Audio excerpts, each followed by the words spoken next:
Hey guys, Assalamualaikum. It's me Nina and welcome back to Nina Story. Sebut je perkataan segitiga bermuda ni kan, semua orang tahu tempat tu sebenarnya lain macam dan ada banyak kejadian yang pernah terjadi yang tak masuk akal. Dah macam-macam kisah yang pernah terjadi dekat sana. Bukan tu je, dah banyak sangat dah kapal terbang dan juga kapal laut yang bila diorang lalu je dekat situ, diorang telah hilang buat selama-lamanya. Langsung tak boleh jejak, tak tahu ke mananya diorang ni pergi. Dianggarkan sebanyak 150 kapal terbang, kapal kargo dan bot telah hilang dekat segitiga Bermuda. So, segitiga Bermuda ni telah dikategorikan sebagai tempat yang misteri terbesar di dunia. Tapi kan, kalau ikut penjelasan saintifik, kejadian kapal hilang disebabkan segitiga Bermuda adalah kawasan laut yang ombaknya sangat kuat dan deras. Tapi ada jugalah teori yang Nina rasa macam tak boleh nak hadam lah, yang mana orang percaya kapal-kapal tadi tu hilang sebenarnya telah diculik oleh makhluk asing yang tinggal dekat situ.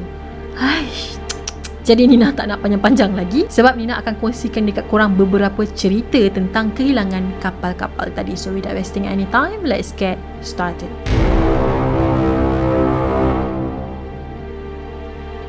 Sebelum Nina cerita tentang kejadian-kejadian kemalangan yang pernah terjadi dekat sana, Nina akan cerita dekat korang dulu apa itu segitiga Bermuda. Segitiga Bermuda ni sebenarnya dia terletak di antara pantai Atlantik Florida di Amerika dan juga Puerto Rico. Dikatakan kawasan perairan segitiga Bermuda ni kan adalah salah satu perairan yang paling sibuk di dunia. Selain dipanggil sebagai segitiga Bermuda, dia ada juga nama yang lain macam segitiga syaitan dan berkeluasan 700,000 km persegi. Disebabkan dekat sini banyak sangat kes-kes kapal yang hilang, sama ada dekat udara ataupun dekat laut. Ramai yang percaya dekat situ sebenarnya ada yang menghuni. So Nina akan listkan dekat korang beberapa kejadian kapal-kapal yang pernah hilang dekat sana semasa kapal-kapal tadi melalui segitiga Bermuda, dan kita akan mulakan dengan cerita yang pertama.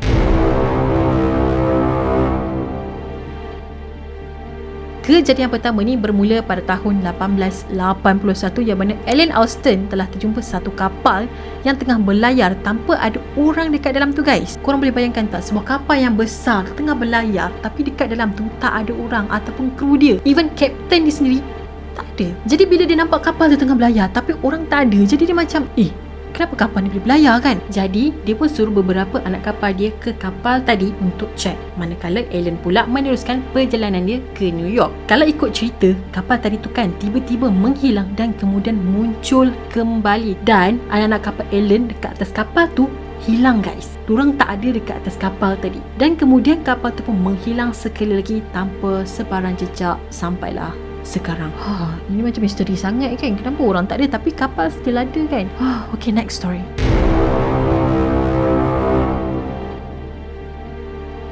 Pada Mac tahun 1918, sebuah kapal yang telah diberi nama sebagai USS Cyclops merupakan sebuah kapal milik tentera telah hilang dari radar. Kapal ni adalah kapal terbesar yang pernah dimiliki oleh tentera Amerika pada masa tu. So pada masa tu kapal USS ni dalam perjalanan ke Maryland dan telah membawa seramai 309 orang. Mesej terakhir yang diorang terima daripada kapal tu adalah cuaca baik dan semua okey. Tapi kan selama 9 hari perjalanan, kapal tu tak pernah lagi hantar apa-apa mesej kepada menara kawalan dan diorang tak pernah buat apa-apa panggilan kecemasan. Kapal tu dia just macam tiba-tiba menghilang dan tak ada siapa pun yang pernah jumpa kapal tadi tu lagi. Walaupun bermacam-macam cara yang dibuat untuk jejak kembali kapal tu pergi ke mana, tapi diorang tak pernah jumpa sampai sekarang.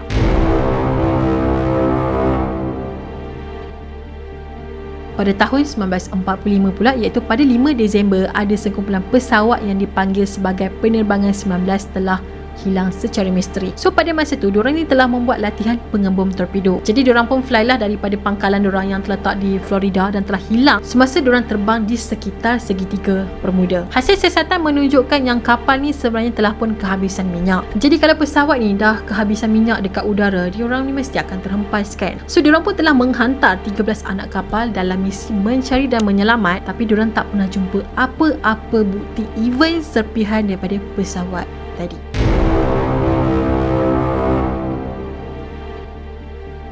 Kemudian pada 28 Disember tahun 1948 pula, sebuah penerbangan iaitu DC-3NC 16002 telah menghilang secara tiba-tiba semasa merentasi Puerto Rico menuju ke Miami. Sebelum nak fly tu kan, dikatakan pesawat ni ada masalah teknikal sikit, yang mana diorang ni ada masalah radio dan radio diorang tu bateri tengah low bat. Tapi lepas dapat keizinan daripada pihak kawalan, pesawat tadi pun telah berlepas pada pukul 10 malam. Masa dah fly dekat udara tu kan, kapten kapal ni masih lagi lah boleh berhubung dengan dengan pihak menara kawalan. Tapi sampailah pada pukul 11.20 malam, pihak menara kawalan dah tak terima apa-apa mesej daripada pesawat tadi. Dikatakan lebih kurang 20 minit diorang nak landing dekat Florida tu kan. Tiba-tiba flight tadi tu telah hilang dari radar. Dalam flight tu ada seramai 32 orang penumpang yang turut menghilang tanpa jejak sampai sekarang. Walaupun bermacam-macam cara yang diorang buat untuk jejak di mana kapal tu terjatuh, tapi diorang tak pernah jumpa apa-apa bukti langsung. Even pakaian ke, serpihan ke, kalau dia terhempas pun diorang tak pernah jumpa guys. Dan penumpang tu sendiri termasuk kru-kru kapal hilang dengan misterinya. Hai, seram.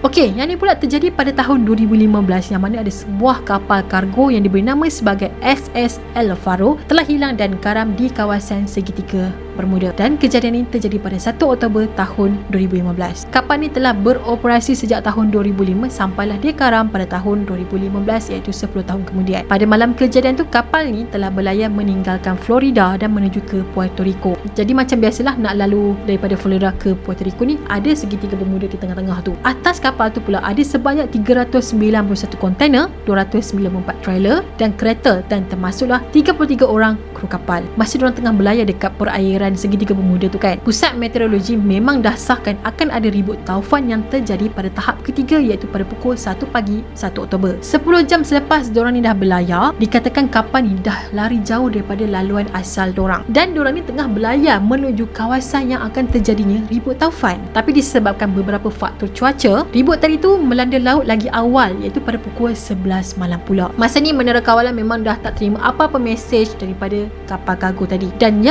bila dia dah masuk ke laluan ribut, kapal kargo tu tak berjaya melepasi dan diorang pun telah karam. Selama berminggu-minggu, operasi mencari dan menyelamat dijalankan. Akhirnya diorang jumpa juga. Kapal tu berada dalam keadaan tegak dalam kedalaman 15,000 kaki di Atlantik. Tapi tak ada seorang pun anak kapal yang dijumpai dekat sana. Diorang macam hilang gitu je. Mungkin di bawah arus, maybe sebab dekat sana dikatakan segitiga Bermuda ni mempunyai ombak yang sangat-sangat deras. Jadi Nina macam terbayang masa diorang atas kapal tu, lepas tu ada ribut yang datang dengan barang-barang yang berat atas tu, lagi mempercepatkan kapal tu untuk karamkan.